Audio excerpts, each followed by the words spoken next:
welcome everybody Hello. to this session on technology to healthcare as part of the TechBharat 2021 conference.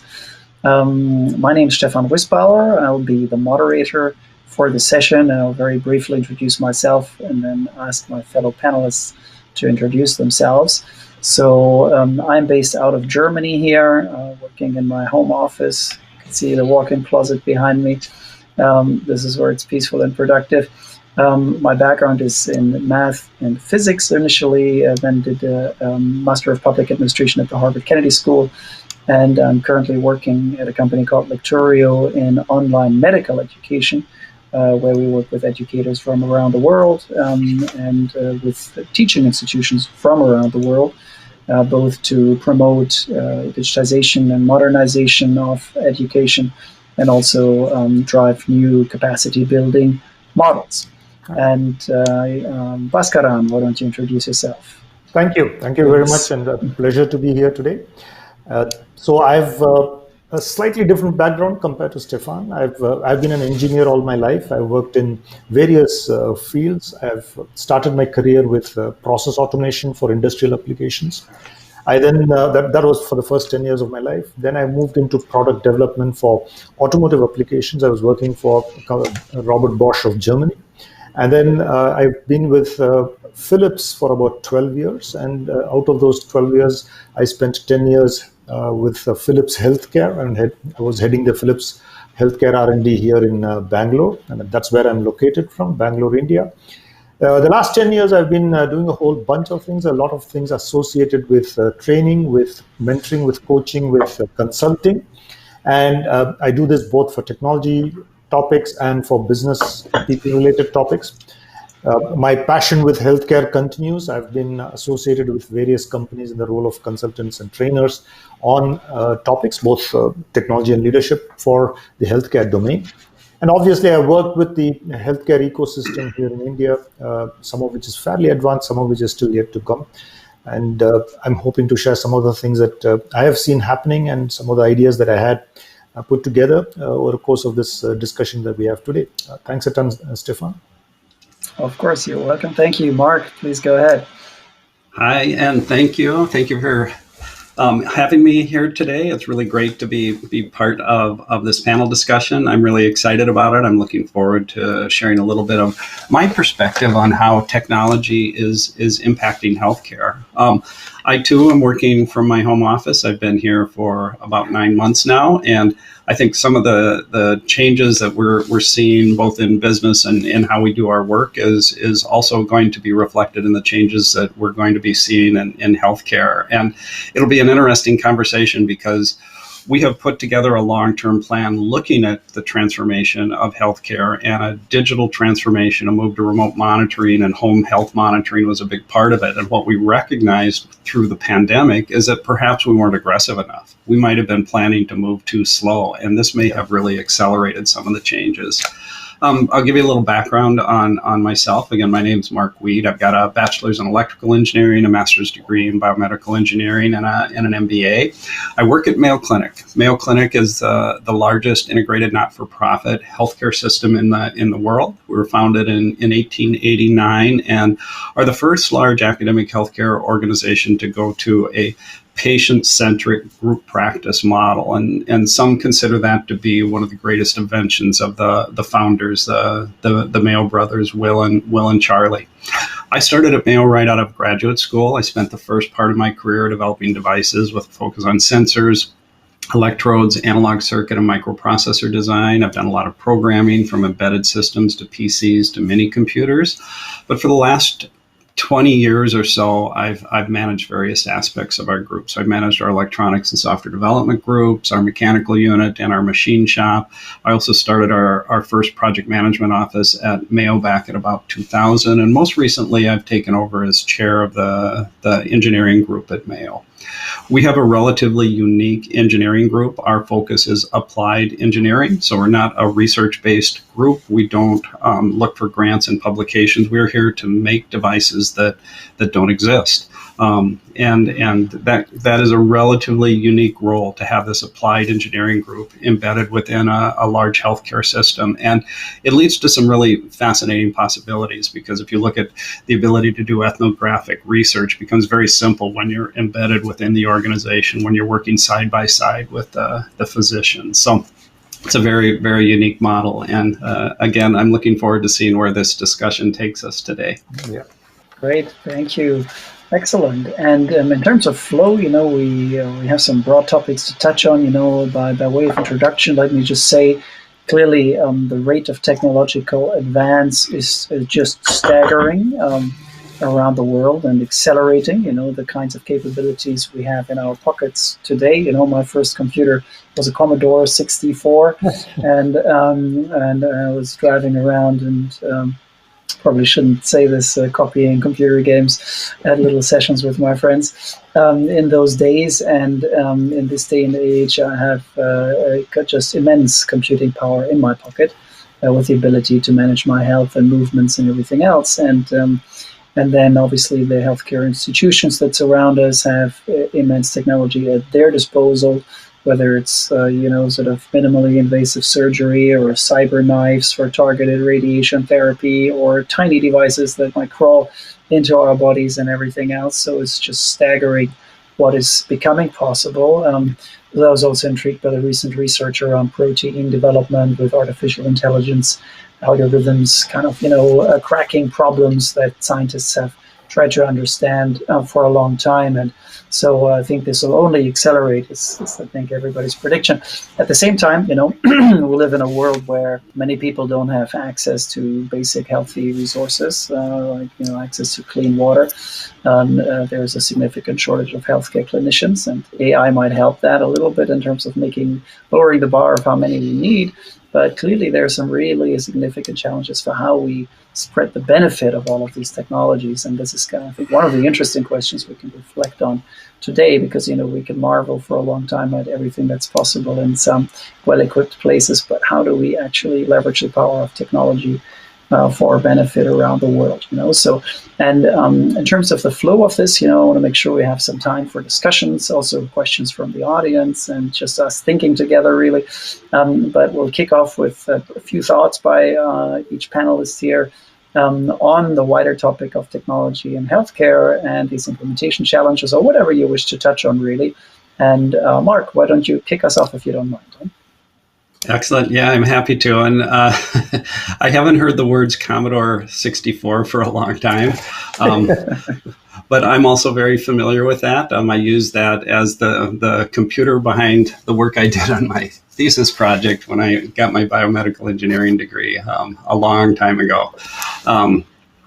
But I'm going to really more focus on healthcare. Healthcare to me has always been about caring for the patients, and I don't think that that's ever going to change. The primary value of Mayo Clinic is the needs of the patient come first. And as a nonprofit healthcare institution, that's a value that we live every day. But I do think the things that we've done well in the past aren't going to allow us to be successful in the future. So healthcare organizations are going to have to change. The major healthcare systems are going to have to reevaluate their business models, and we've really got to look for new ways of providing healthcare.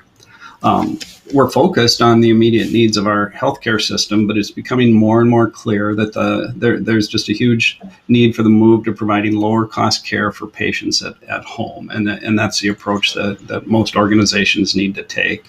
And I think in the wake of COVID-19, there's even more reasons to follow this path. So we have to have some fundamental questions. What is meant when we talk about the home hospital or the hospital of the future? How are we going to monitor our health using home and wearable devices? And as you touched on, Stefan, how do we make healthcare accessible to the billions of marginalized people in the world? I think when we look at the technology advances in a geological time frame, the scale, the era we live in today is simply unprecedented. I mean, it took us millions of years to go from early tools to fire and ice. It took us almost another million to develop from hunter-gatherers to an agricultural-based society. And these changes just keep coming faster and faster. And I think in the next decade, we're going to see technology that, we've only seen previously in science fiction books that I love to read. I still remember, the iPhone is only 12 years old, when you think about when that came out, and think about how that's changed our society and how we interact with each other. Just some huge challenges. And I think the next decade, we're going to see even more challenges and more changes faster and faster. We've got some other fundamental challenges that we're dealing with. Our population is getting older, and that changes the kind of care that we need. But fortunately, there's advances in neuromodulation and robotics and other healthcare-related technologies that are occurring, and some of those are being driven by these demographic changes we're seeing.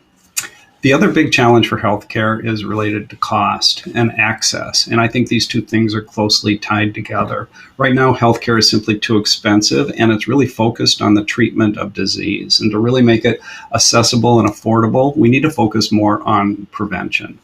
But fortunately, I think the era that we live in provides us with just a rich set of tools to try to make this happen. You think about the storage and the computational power we have at our disposal. And the consumer market has already taken off in terms of wearable devices and for tracking of fitness and things like this. And I see this now starting to morph into a real acceptance of wearable medical devices. Healthcare itself is facing a lot of challenges, even without the changes that are coming on because of the digitization of our world. Costs are raising just at an unsustainable rate. Even the United States and the European countries are simply not going to be able to continue to afford this. Also, the digitization of health and healthcare is creating some fundamental challenges to our conception of privacy and ownership of data. And the rapid evolution of science and medicine are driving up prices and making it more expensive to provide care. And I think most of the major healthcare systems are recognizing that much of the care they can provide can be done away from the expensive tertiary care centers. And I think there's a move to better treat patients in their community hospitals and in their homes.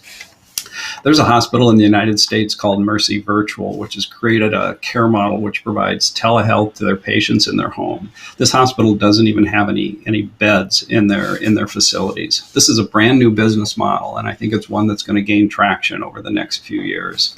When we think about the digitization of data and access to all of the data at our disposal now, we have these longitudinal data sets now, data across time that's going to allow us to integrate medical data, financial data, data from home and self-monitoring sources over an entire lifetime of a patient. And that's going to give us information, information that we can use to create these real-time, real-life clinical trials to better evaluate how treatments work and things like that. We pull in our advanced analytics capability, AI engines, and that's going to allow us to look at data in different ways to figure out what's really happening. And I think the real fundamental change is a new continuum of care model where patients may start at a major healthcare center for serious illness, but be quickly transferred back to their community care facilities and even to their homes to really receive the care that they need. We're going to see real-time refinement of individualized care solutions. Individualized personal medicine is going to become much more common. We're going to have data from home monitoring so we can make changes on the fly. And again, I think it's the explosion in consumer wearable devices that's going to allow this morphing into wearable medical devices over the next few years. There's also going to be this seamless integration of monitoring and care from the clinical caregivers, from the social and community structures, from the family members. And I think our interconnected world really makes that just inevitable. And then besides the access to provide effective remote access to healthcare, the next decade is going to bring us advances in the manufacturing of medical devices. Already, we can print surgical tools and patient models and implants on demand at the point of care. There's many opportunities for virtual or hybrid training modalities. So virtual reality and augmented reality are already being applied here at Mayo Clinic to help train surgeons on complex procedures and to train the next generation of surgeons as well. Neuromodulation and neuroprostheses are showing incredible potential to treat diseases and replace lost function. And I think the hospital of the future is going to be in your home and in your community. It's going to travel with you wherever you go. It's only for really serious conditions you're going to have to end up in a hospital. for most of us, the hospital is going to be in our home or occasionally in our community hospital. And all of this points to the need for the major healthcare systems to really rethink their plans. I don't think expansion now means more hospital beds and more brick and mortar facilities. It really means providing care wherever the patient is. Excellent. Thank you. Very thoughtful, Mark, and you touched on a lot of points there, and I'll try and pick up on them when I share my thoughts. But Bhaskaran, why don't we continue with you? Please go ahead. Thank you. So I'll first of all start by saying Mark ditto. Right? So everything that Mark said makes complete sense. And I'm going to add perhaps an Indian flavor to this. Let me start by showing you this as an example. This is an app developed here in India. And it was developed a couple of weeks after the COVID crisis started, when people began to appreciate the enormity of the crisis and what it would take us through. And this app, freely downloadable, of course, from various apps, from Apple Store or from Google Store, etc. And it helps you understand what is the spread of the virus in the community around you. It just uses Bluetooth technology and GPS. And as you take this phone with you wherever, if you step out of the house and you take this phone with you, it tells you whether there is a probability that you've come in access with other people who have had a COVID or likely to have had a COVID. So in the 500-meter radius, 1,000-meter radius, that kind of data is available for the common citizen from here, and therefore we can be more careful. Right? This is one extreme of what technology has been doing here for India. India, in a sense, is a world of paradoxes, right? So we've got an urban India, and then we've got the rural India. The urban India is, in terms of healthcare facilities and the availability of healthcare specialists, etc., it competes with the best in the world, whether it's the US or Europe, and it competes with the best in the world at a fraction of the cost. And just as a data point, my mother, 80 plus years old, she had to have a knee replacement surgery couple of years back, and I got this knee replacement surgery done. It cost me the equivalent of $4,000 per knee, all inclusive, including the surgery itself, the surgeon's fees, the 6 days of stay in the hospital, and all the medication that goes with it, everything, right? And this is symptomatic of the kind of facilities at the costs that are available in the Indian healthcare system. And all of this is state of the art. There is, we now have 3D printed knees available if you want. We've got state of the art CT, MRI, and X-rays, and so on and so forth available with us. We even within the city of Bangalore, for example, we have the robotic surgery facilities available. So this is one picture that you see. The other picture that you see is that of rural India. And in rural India, we're still talking of an era of GPRS kind of communication. Great difficulty. Some of them have moved to 2G mobile phone communications today. And there is an enormous shortage of healthcare professionals. What you would call the community hospitals in the US, we call them as the primary healthcare centers here. At best, you have a paramedic sitting there, and the person may be visiting 3 or 4 villages in a day. So you get the person available with you for a few hours at most in a day, and the person would have the basic infrastructure, right? And just the absolute basics. There's maybe a thermometer, a BP monitoring device, stuff like this. And of course, by and large, there may be a midwife. If it's not the grandmother of the village, a trained midwife that's also available there. The government of India has been putting a lot of emphasis because of this on the use of technology to make life better for these people. Now, what are we talking about? We're talking about widespread use of telemedicine in all its forms, right? So we're just basically using the camera as your video device. So the healthcare provider healthcare service provider has got a camera of some kind. It could be synchronous, it may be asynchronous. So the person records the camera, goes to a place where there is a 2G or 3G facility available, just uploads it to the healthcare system, and a doctor in a more refined hospital looks at it and provides his or her diagnosis. Only when required is the patient really asked to come into the towns and the cities for further healthcare follow-up. This is one aspect of this whole story. So telemedicine is becoming a big deal for us, and it's very important given the kind of infrastructure and the kind of competencies available with us. The other thing is the use of artificial intelligence. And again, just because of the shortage of trained radiologists, the shortage of sonologists, and so on, we need a mechanism where a medical healthcare paramedic, perhaps. The paramedic takes an ultrasound scan, or the paramedic takes a MRI, the paramedic takes a X-ray. And then if artificial intelligence can play its role and the AI algorithm does the triaging and says, you know what, this person does not need further care and this person is best to, for him or her to meet with a specialist, it saves a lot of pain and anxiety for the patient and reduces the load on the healthcare system. So we are seeing the rapid adoption of various AI algorithms. We have devices available now for something that was funded by the Melinda Gates Foundation itself, for a device that looks at the eye. It's like a fundus camera, but it's got far more built into it. It helps you understand things like retinal problems, cataract-related issues, glaucoma, and so on, and all through just algorithms that are running inside this camera. We are seeing the adoption of AI in a big way. We are seeing the adoption of telehealth and telemedicine in a big way. We are beginning to see the adoption of remote pathology, if you will, right? So we've got remote kits that are being sent out where somebody takes a blood sample and on the spot there's a diagnosis that's possible, and they get a red, yellow, green kind of traffic light signaling, and if the person is suffering from malaria or typhoid and these kinds of diseases. In a sense, while we see both fronts of the technology adoption curve in the Indian healthcare systems, and I'm pretty sure this is true for other developing nations as well, on one end, we see the state of the art. Right? So we are vying with the best in the world to get the best of the equipment possible here. On the other hand, we're trying to make it as user-friendly as possible, as easy as possible for the end user to make this whole thing happen. There is a challenge in this. Of course, there's a challenge in this. Many of the devices that are made, that are developed, and this was true when I was still responsible for developing these kinds of products, is the fact that they are primarily developed for the developed nations, right? So it's whether it's in US, it's in Europe, it's in Japan, and so on.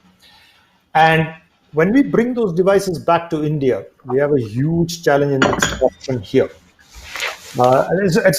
It's pretty simple, right? So in the US, for example, if you have a diagnostic center that has got an ultrasound scanner, a sonologist may see 7, maybe 8, maybe 12 patients a day, right? And that's a busy day. I'm not talking about the city, real big hospitals here, but the smaller ones. In India, a doctor may see 35 patients in the morning and 35 patients in the evening shift. The numbers are mind-bogglingly different. And it just takes minutes and minutes for these devices to be set up. It's just a simple ultrasound scanner, but by the time you go to the right screen, a lot of buttons are pushed, this, that, and the other. The doctor says, hey, I don't have time to spend on this. What does the doctor do? He's got 2 ultrasound scanners standing next to each other. The nurse is priming one while he's scanning the other. Then they switch places. The nurse goes back to priming the other one and he's scanning this. And this is the kind of time swapping that they're able to do to meet these kinds of volumes. I'll give you another beautiful, lovely, simple example of technology from a completely different perspective, again, in these places. Cataract surgeries, right? So there are many hospitals that specialize only in cataract surgeries. Hospitals that specialize in open heart surgeries. Right? And they run this like a factory. And I'm not exaggerating. Again, just because technology allows them to do so, and the demand exists for that so many patients have to be put through the system almost on 24/7 basis. There is a music running in the background, right? It is just a simple plain music with a systematic rhythm. And the surgeon will operate to that music. Cut. Put your hands. So literally the doctor is spending a few minutes per patient, and then he moves to the next bed. And he moves to the next bed, and he moves to the next bed. So there's a beautiful blend of technology. There's obviously the hospital information systems and the radiology information systems all married well together help this kind of automation of the process. But it literally is like a factory working 24/7 just because of the sheer volume of patients, the acute shortage of infrastructure and healthcare specialists. To me, I think to kind of sum up all of this kind of thing, we are going to see an explosion of the use of technology in these kinds of countries. We're seeing the price of technology dropping dramatically, and we will see the explosion of use of these kinds of technologies, not because we want to, but because we just have to. There's no option. If you take the technology adoption curve, I'm pretty confident a majority of the Indian healthcare professionals would be at the innovator part of this curve. They just love to use it as soon as it's legally allowed. And if you have any ideas, feel free to reach out to us. We can find a market for it. Thank you so much. Stefan. Thank you so much, Bhaskaran, and that was fascinating to listen to. And in both of your points, a few areas I want to touch on and then share some additional thoughts myself. So it's interesting, you mentioned the music playing during the surgery. We talked about Commodore 64s before. Yeah. In those years, I was reading a book. I think it's out of Russia, actually. I think it was called Super Learning or something like that. But it was talking about the effect of classical Baroque music on learning and things like that, but also the effect on care environments. So like if you played this stuff in the hospital and so on. And sometimes I think we create these wonderful high-tech environments, but we need to also kind of draw some of the learnings from Google and Facebook offices and so on for how to actually make them more appealing, more human, more fun, and that will probably have a positive impact, as well as the increase in better monitoring technology and everything else. You mentioned the kind of whole volume challenge. One of the projects I did before moving back to Germany, I lived in the UK for a long time. Both my kids are born in London. It was actually public-private partnerships for high-throughput day surgery. We were bringing models over from the US to sort of short the waiting list times in the UK. So kind of this whole issue around bringing learnings from car manufacturing, other areas to optimize flows and throughputs, which is all about the kind of overall configuration of things, not just the individual pieces of technology. There's certainly a lot of need there to improve things. The fascinating things, Mark, you touched on this kind of Mercy Virtual Hospital and sort of clinical trials at home. I presume you might be familiar with it, but there's this platform called Patients Like Me, which is basically an online social network for patients.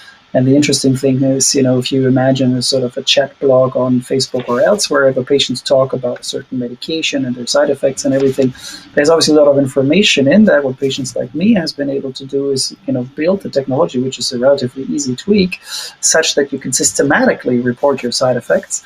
And so that you can say, okay, I want to see from all this entire community here, for these various treatments, whether this be a pharmacological or device treatment, or frankly, a kind of whatever, people trying meditation to manage their anxiety, they can see full data on everybody's side effects and success rates and things like that. Part of their business model is to anonymously make this kind of data available to pharmaceutical companies.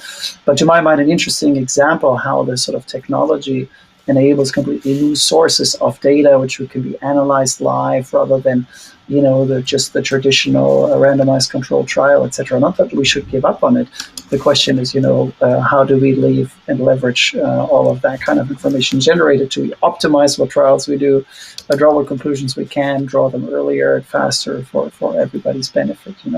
The prevention topic is one that I'm passionate about as well. I used to work for an outfit that was doing population health management. And there's obviously in the minds of public health officials often a link with education, but I think often also a naive assumption that education alone is enough. I think you need incentives for people to change their behavior, and the technology enables those kinds of incentives. But if you think at national or regional level, then it's not really happening. The belief by the public health officials is still a little bit like, I just tell you it's bad to smoke, and as long as I've told Stefan it's bad to smoke, he won't smoke. And that is naive, frankly, it's not how the world works. Companies at that level, it's been happening. Companies, especially in the US, where the healthcare costs are very high. I guess you're all familiar with the joke that a US car manufacturer pays more for healthcare than for steel in their car making. Some US companies have aggressively, driven programs to bring health risks down, measured the cost effectiveness, and done this. But I think that needs to happen at a much, much larger scale and at national level. I'm not aware of any good examples yet that have been sufficiently aggressive and recognizant, cognizant of this fact that you think you need the incentives. Not that there haven't been good public health education interventions, by all means there have been, but sometimes it's still a bit naive in my view.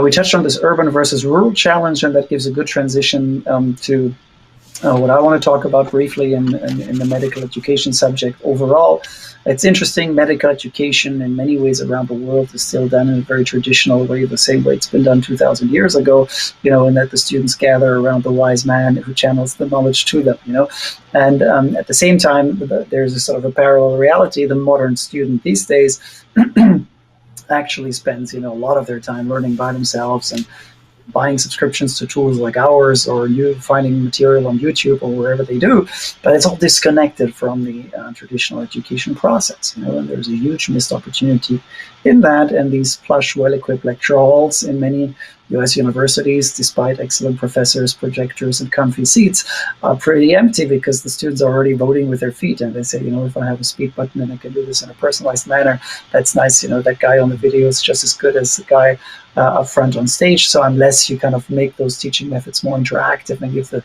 students a reason to show up, they actually don't show up. And that should be telling us something and teaching us something. And the low middle income countries, to my mind, are an interesting opportunity in that regard, because you have the health worker to population ratios in low middle income countries that are well beyond. At the same time, partly because of the poverty, the growth rates in terms of population in those countries is very high. And so you can see the net trend there. What are you going to get? You're going to get more health workers per population? Unlikely. And certainly not if your qualification model for these doctors is to build more lecture halls and fill them with professors.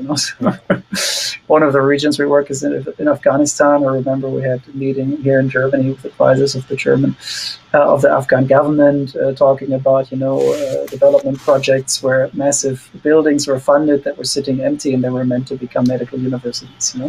So anyhow, let me share very briefly with you just a few thoughts on that subject. I'll see if this screen sharing tool here gets working. So can you give me feedback on this? I can't see you, Mark. Is this coming through all right? Mm-hmm. Yep, it's coming through. Great. You see the full screen. Yeah, okay, great. So overall, you can see the shortage of clinicians very unevenly distributed around the world, especially Africa, but also parts of Asia, very hard hit in terms of shortage of clinicians.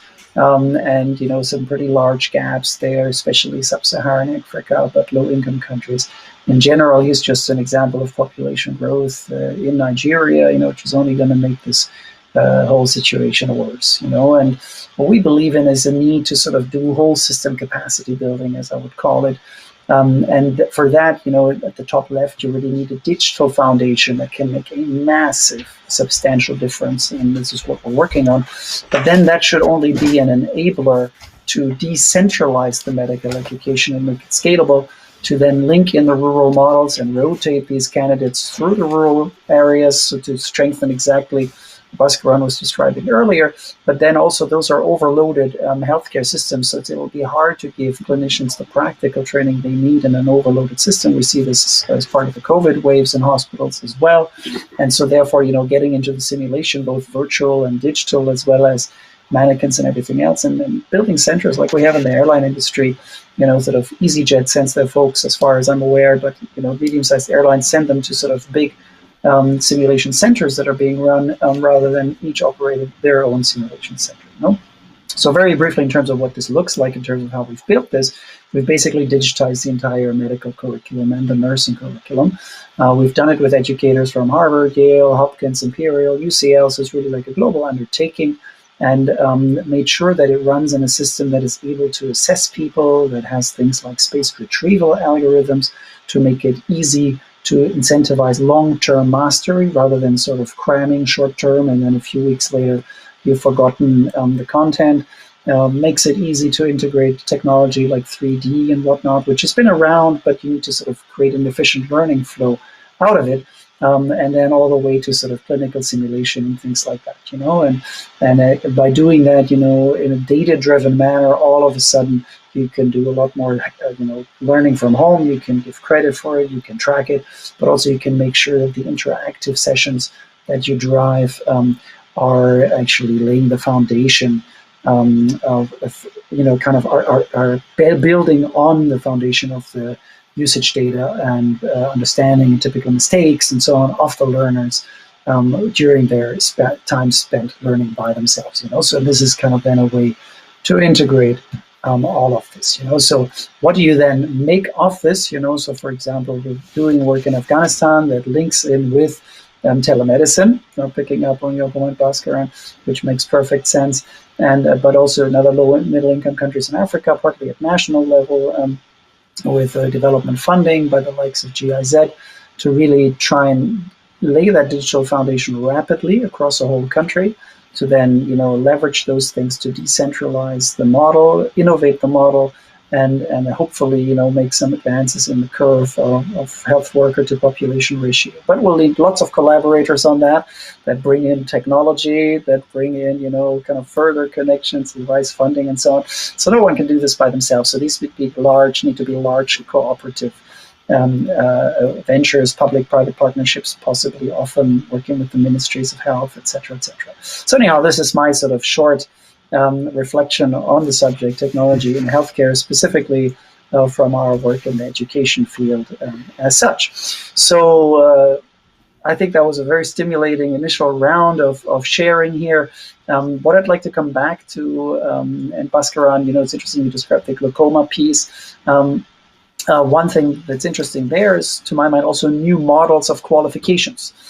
Because I know that some of this glaucoma surgery, I'm not sure if you mentioned it explicitly, but it's not done by your traditional eye surgeon. Often it's done by people that are specifically trained for those procedures, achieve really excellent outcomes.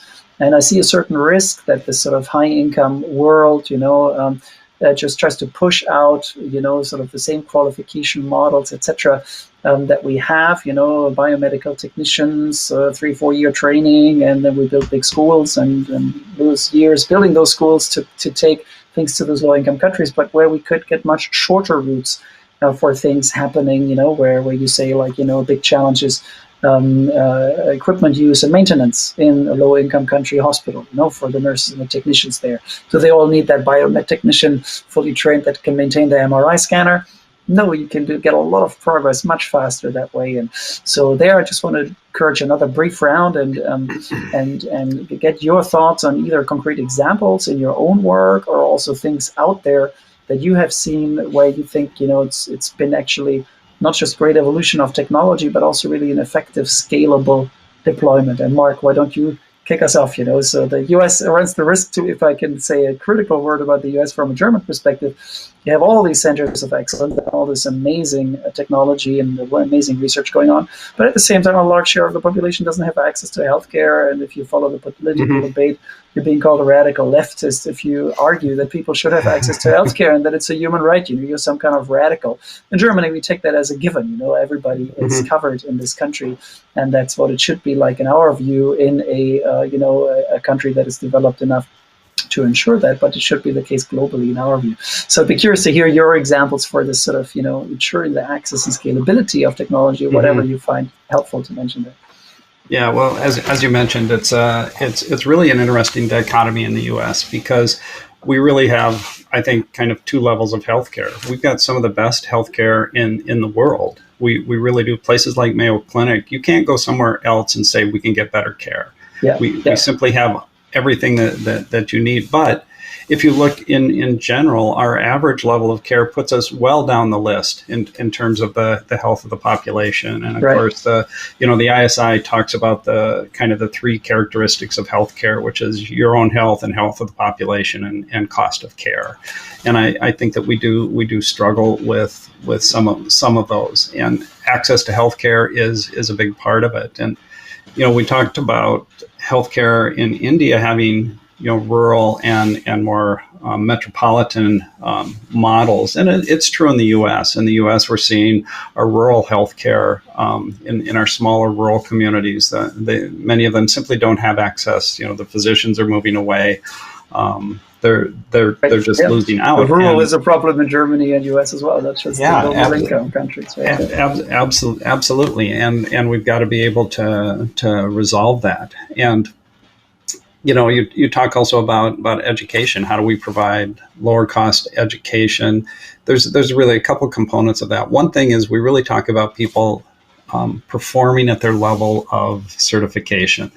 And so that means, if you are a highly trained cardiac surgeon, what you do is cardiac surgery. You don't do some of the things that someone else can do. And certainly at Mayo, that's one of our focuses is making sure people are operating at their level of certification. But I don't think we do it with the relentless ruthlessness that was described in India. But I think, that's where we're going, because we have to find more efficient ways of doing some of this stuff. The interactions with the EMR, the electronic medical record, is a huge time sink for U.S. physicians anyway. And so this model of one person interacting with the computer while the physician is doing the things they were trained to do, right? That makes a lot of sense.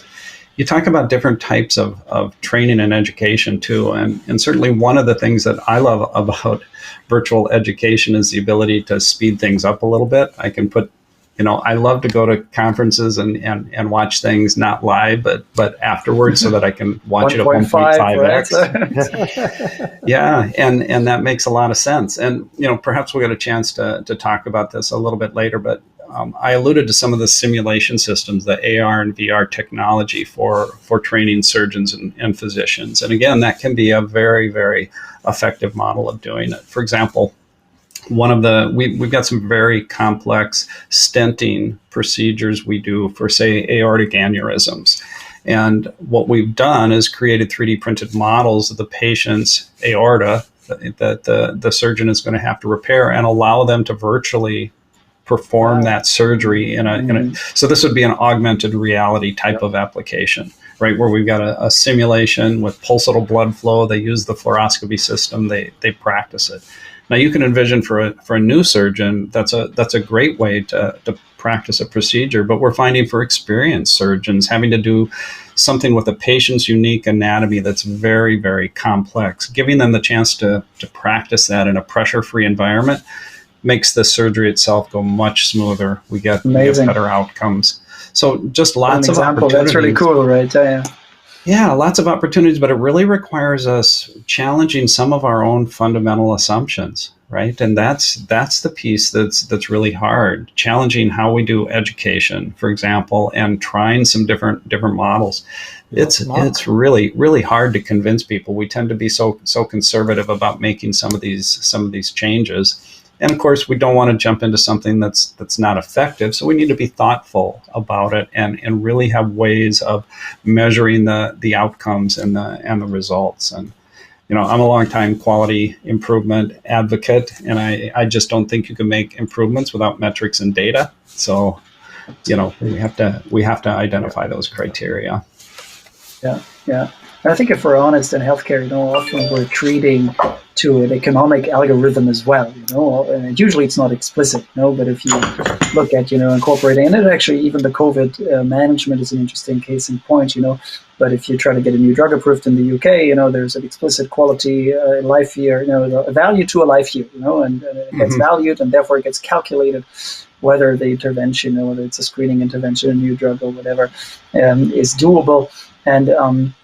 And I think often it's the risk in the high income settings is like, we've got a way that works well, happens to be very expensive, but the evidence is there, and therefore that's just what we keep on doing. And some people earn good money on it, and then there's some lobbying behind keeping things the way they are, And that's where I kind of coming back to my earlier point in the low middle income countries, in the US, it will probably be tricky to kind of try to get someone else to operate on operate for glaucoma or something else that is not a trained eye surgeon. That makes it by definition very expensive. So then I think it's a really big opportunity to be able to look at places like India, where they've been more aggressive, but they actually produce the data where those, specially trained people produce outcomes that are as good or better even than your trained eye surgeon, who has to do a whole range of procedures and has a lower volume of these specific procedures. And I think that's really beautiful if that can be actually, if there's the open-minded in the higher income countries, because the cost of care in US is just one example. Germany's not exactly cheap either. But US is certainly very expensive, and that makes it inefficient. It makes it harder to spread it widely in terms of access again. So, Bhaskaran, any comments from you? So a couple of things. I think you were speaking about the online education space. So the government of India, what they have done is they have come up with a platform that's called the National Program on Technology Enhanced Learning, NPTEL. And this is run by a bunch of Indian Institute of Technologies, the IITs. They've come together, created this platform. And this platform contains a whole host of disciplines, right, in the area of science and technology and medicine. So you see full curriculums videographed by teaching doctors. They're available, so whether it's basic anatomy or basic physiology, etc. Everything is out there, and the students are therefore allowed to use these for their own revision. After they attend the classroom sessions and so on, they can go back to these and look at. But it's completely free, right? And students therefore benefit quite a bit from this kind of thing, especially if they don't have access to high quality teachers going forward, right? So that's one part of the story. If I talk about the other part, and this is again an initiative that the government of India is now putting into place, what the Western countries take for granted as the healthcare system is responsible for the patient's data is not yet true in our kinds of countries, right? So the individual patient is responsible for his or her data. So if I go out and get an MRI scan done, I'm given a CD or a memory stick, and I have to carry that with me when I go to the hospital, when I go and meet my doctor, etc. And I have to keep that as long as I can. Now, obviously, this is challenging, right? I mean, can you imagine that you give a memory stick to a person living in a village here, and the guy looks at it, it says, it's getting dirty, and then he just washes it, right? So he doesn't want to go to the hospital with a dirty memory stick. And hey, lo and behold, there's no more data. Right? So these are kinds of challenges that we see, a very simple, very funny one. But we see these challenges even with our high-tech equipment. The reason that you do not have these primary healthcare centers having these kinds of high-tech equipment, one is, of course, the shortage of electricity itself. But the second thing is the operating environment does not support this kind of technology. It's just hot, it's not air conditioned, it is a lot of dust, a lot of humidity, all these kinds of problems. And of course, over a period of time, the systems just stop working. There is now a role for technology to play in these kinds of situations. So we have, while, as we said, the triaging process has to be very, very strictly done, and only the most severe patients go into the hospitals, into the diagnostic centers in the hospitals in the cities. Even there, the protocols are slightly different from those of Western countries, right? So if I'm suspected of, not me, if a patient is suspected of having a cancer, typically, you just start with the basics, maybe an ultrasound or a X-ray, then you move to a CT scan, maybe ended up with a nuclear med scan, right? And then the whole protocol follows this, and then the doctor finally decides on what the treatment should be. In India, it doesn't work that way. The reason is that it is just each of these steps is just adding cost to the healthcare cycle. So the surgeon, the doctor, concerned doctor, the oncologist can just choose to skip a stage based on how confident he is that the patient is suffering, yes or no, from a particular cancer of a particular part of the body. And again, here triaging takes in. So if it's a cancer stage 4, the doctor simply says, thank you very much, take him home. This is all we can do. And they give some palliative treatment and painkillers, and the doctor decides there's nothing more is possible. So it's tough. It's not an easy process to follow for these kinds of. Having said all of this, the government of India is now moving forward on putting up some of this infrastructure on its own. So now they're trying to put in place the equivalent of an electronic medical record, an EMR system across all of India.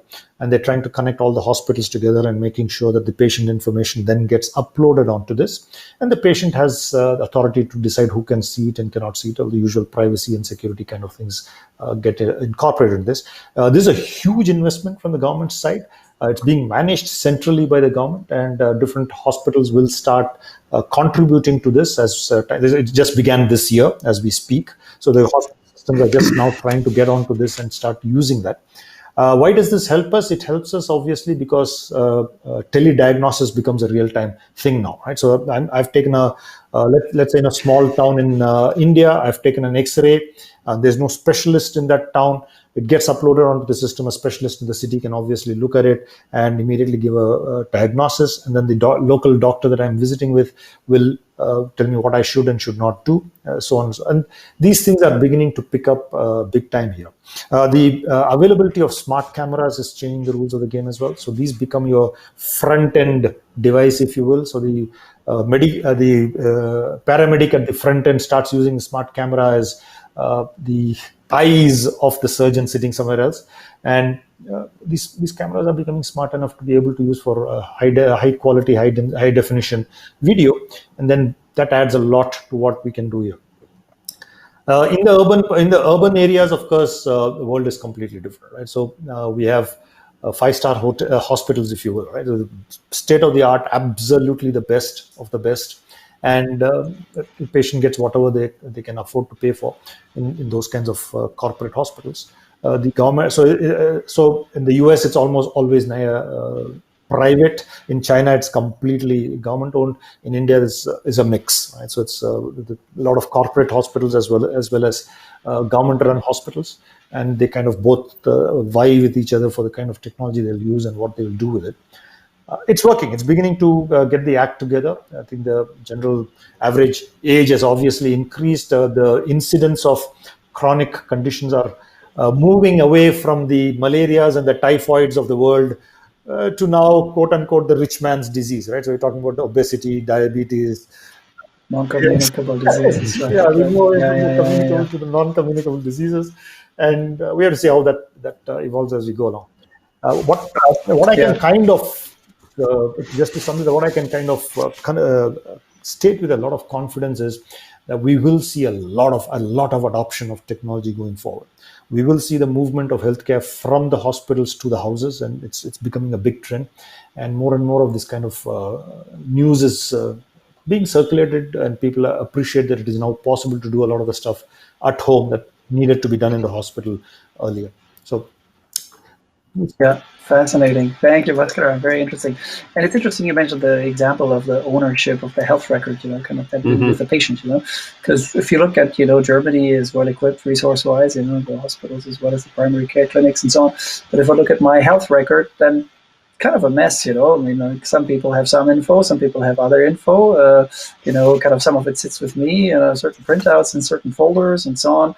And I remember a discussion back in the UK when I was living there, this exact idea that you were saying, like, let's have the individual, the patient, own the record. Obviously there's some, how shall I say, some tricky aspects a little bit around, like what if the cancer clinician makes comments on the prognosis that are a little more frank than what he chooses to communicate to the patient because of, his judgment or the family's preferences or whatever else. It's not clear and simple and easy, but at least the basic information, like what were my blood measurement results, what were my scan results, this, that, and the other, in most cases should be easily, shareable.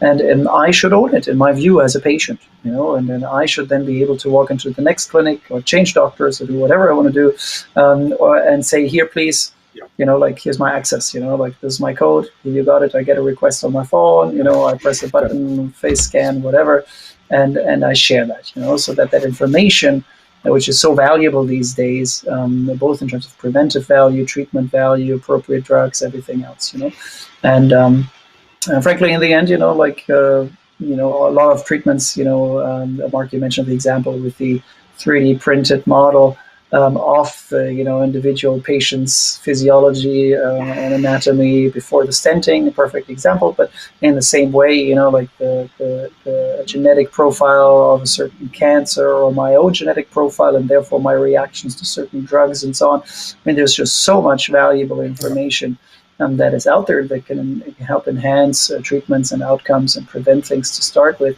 That the patient makes a natural owner, as far as I'm concerned, because even if you have all the technological sharing capabilities, this, especially in Germany, we're very strict about data protection. Recently we had some laws between US and Germany. I don't know if you're familiar with the Schrems case, but these sort of EU-US privacy shield schemes and so on are all being shut down by the Europeans, saying they're not strict enough and data in the US are not protected well enough. So one way to get around the barriers that puts up to sharing data is really the consent of the patient, right? And that doesn't have to be the dirty USB stick, that can happen through the smartphone and more widely, and pretty soon in the Indian village as well. Once the 2.3 goes to 3G, you already been a massive step onwards, so and so that's, I think, a kind of very interesting challenge conceptually. All of these technologies, to my mind, and maybe this is a good sort of part to kind of, for the last few minutes of our discussion is, you have the technology aspects, you have the sort of, the whole system efficiency and so on, what's possible. Then you have the data protection, consent, and so on aspects, and then you have the ethical aspects, which are also complex. So, and as we think about that, the sort of the practical and ethical and psychological and other barriers for adoption, I'd be curious to hear your thoughts around how we, how shall I say, move to maximize the value from all of these technologies, because often the regulators, for example, if you take medical education as my field again, as an example, there's a lot of desperation and international travel going on. A lot of Indian students going to places like China, former Russian medical schools or medical schools in Russia that train a lot of international students, but that come back and pass all the exams, fail all of the exams, the foreign medical graduate entrance exam in India. The pass rate is pretty low. And so a lot of inefficiency because there's a regulation in one country that allows a certain model of education, and then the other countries don't accept it and rightly make checks there. So that's an example for regulation. It's trying to keep things safe, but regulation can also often get in the way of actually these technologies being deployed. So if you have any interesting examples for where it's worked or suggestions for who should change what aspect there and how that shows up in your practical day-to-day work here, I'd be interested to hear your comments. Well, that's a pretty wide-ranging discussion, and I just want to focus briefly on this concept of data privacy, because I think that's huge. If we look at how much data we now have on individual patients and how much more we're going to have over the next decade, there's some real fundamental questions as to who owns that data, because that data can serve the public good. So does the patient own it? Does the insurance company own it? Is it the governments that own it? And the reason that this is so important is once you have data over a patient's lifetime of care, you know what their illnesses were, their comorbidities, the treatments they got, the outcomes. What you have at that point is an ongoing, real-time, real-life clinical trial. And you can really evaluate the value of various treatments. And so if you look at, for example, medication costs in the United States are very, very high. And it's not unusual for a company to make a slight variation to a medication to allow it to stay on patent, to allow them to continue to make money on it. They don't have to demonstrate that it's better than some other treatment. So there can be some off-label or generic treatments that actually are as or more effective, much less costly. But you don't have a way of doing that comparison in many cases. Once you have access to data, you now have the ability to do these kind of cross-population real-time clinical trials and see what works and what doesn't. But of course, that gets into this conception of privacy then, because having your healthcare data available to anybody is something not many people are comfortable with. It can be used in many ways that wouldn't be to your advantage. Creating de-identified data sets is a huge challenge. With the power of AI, we now know that your ECG rhythm is as unique as your fingerprint. Right. So, really? Wow, I didn't know that. Fascinating. So, there's a lot of physiological data that you can use to identify people. And so, the whole conception of the privacy of data is huge. It's a challenge. And of course, it's not interchangeable. I can't go from one healthcare system to another. And I think that's a place where, blockchain is going to be able to help us, because we can create these secure, private data sets that we don't have to carry around on a thumb drive, a USB drive, but rather is available in the cloud, but that we have control over. But the question is, how do other folks access it for good? Excellent, very helpful. And so we have a minute left at this point, Bhaskaran. I'll give you 30 seconds to comment on this, and then I'll make a final remark myself. Okay, just as a final thought, and I think this is true of most developing nations, we don't have to go through the same learning curve as the developed countries are going through. We skip stages, right? So we have done that in the telecom era. We didn't go through the whole landline phase at all. Exactly. Right? So we skipped from no telephones to just mobile phones almost overnight. I think that's an advantage that we have because we're starting from such a low base. It should be possible for these kinds of countries, these kinds of nations to kind of skip stages and go directly to the kind of learning that the Western countries have had. Some of the things that we spoke about, and one last piece on this is legislation and ethics, right? So it is tempting to bring in the kind of legislation that we would see in Europe or US into markets like India. The big challenge is the economics behind it. So if I kind of bring a liability clause into healthcare, now who's going to pay for that insurance? Who's going to pay for the doctors? This is a big problem that we see, of course, in the US. So this is holding the government back. That's number one. Number two, how much can I push the demand from the healthcare system on the quality of outcomes? Obviously, it's possible to increase it and make it as good or better than the other nations, but then it means that you have to have all the infrastructure that goes behind it, all the kinds of doctors that you need go behind it, the medical in a healthcare system equipped to be able to do that. All of this will suddenly exponentially increase the cost. So there is a trade-off that the Ministry of Health here in these kinds of countries have to do with what the population can afford. And yes, it's not a mess, of course not, but could it be better? Yes. In my mind, I think technology will play a huge role. We will skip some of the steps that your countries have gone through, and we will hopefully adopt more recent technologies. Smartwatches and play.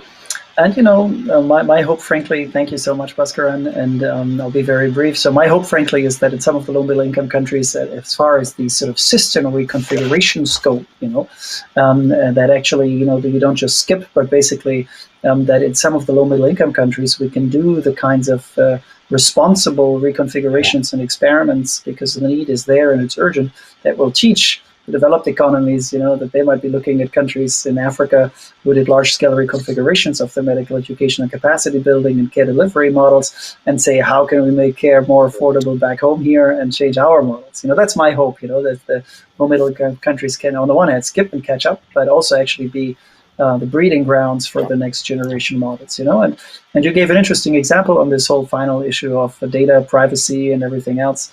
The Corona tracking app, which we have in Germany as well here, it is de-identified, and yet it manages to push around a lot of information very helpfully for everyone's benefit. So it's there's the general topic, and then there's specific situations, technology, types of data, and how can we bring them to the best use? And I feel quite encouraged that, that was possible relatively swiftly by government timeline standards, at least, to push that out. It's even happening across Europe, So hopefully when we think about pandemic monitoring for the future and things like that, let's all work together globally to find those smart ways that are, ethical, data safe and everything else, but that manage to grab the power of this information for everyone's benefit. That's my final thought. I very much enjoyed the session. Thank you so much. But Vishu, thanks for bringing us together. I've enjoyed it, and hopefully a few viewers will enjoy it as well. So thanks for both of you. Thank you. Thank you very much. It was a pleasure. Thanks, Vishu. Thank you, guys. It was a very interesting session. Perspectives from 3 different continents. And I think we can all conclude that technology is going to stay and grow stronger and encompass healthcare more and more. Yes, there are data privacy issues. There are issues, I guess, but we'll figure it out. Thank you so much, gentlemen. Thank you for accepting our invite and being part of TechBharat. We wish you the very best and stay safe. Thank you so much. That's great. Perfect. Thanks so much, Vishu. Thank you. Take care. Thanks for having us. Very, very nice connecting with all of you. This has been fun. I enjoyed it, Mark. Thank you. Good to meet you. Yes. Great job last minute facilitating too. Super good. Thank you. You made it easy.